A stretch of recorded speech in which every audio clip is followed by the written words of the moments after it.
कोर्टाच्या पायऱ्या चढण्यापेक्षा जर बांधावरच न्याय मिळाला तर ऐकायला थोडं वेगळं वाटतंय ना. पण अहिल्यानगरच्या कोपरगाव तालुक्यानं हे करून दाखवले. वर्षानुवर्ष चालणाऱ्या शेत रस्त्यांचे वाद आता कोर्टात नाही तर थेट शेतकऱ्यांच्या बांधावर सुटतात. जाणून घेऊया काय आहे या चर्चेतला कोपरगाव पॅटर्न. शेती म्हटलं की रस्ते आणि पानंद रस्त्यांचे वाद आलेच. जमिनीची वाटणी, खरेदी, विक्री आणि यामुळे रस्ते बंद होतात आणि मग सुरू होतो पोलीस ठाणे आणि कोर्टाचा फेरा. कोपरगावमध्येही अशीच अनेक प्रकरणं प्रलंबित होती, ज्यामुळे गावात तणावाचं वातावरण होतं. पण यावर उपाय शोधला ते म्हणजे तहसीलदार महेश सावंत यांनी. तहसीलदार सावंत हे स्वतः प्रशासकीय फौजफाट्यासह थेट शेतकऱ्यांच्या बांधावर जातात.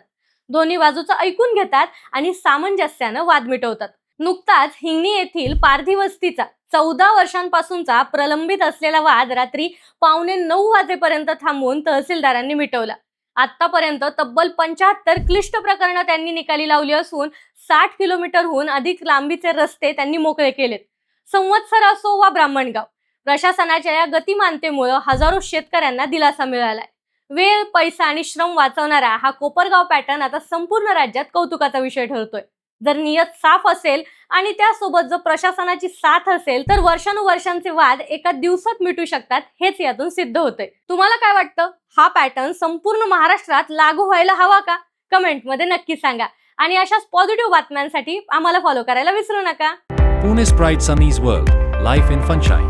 Resort, weddings, events, restaurants, adventure, wellness. Sunny's World, perfect destination for every occasion.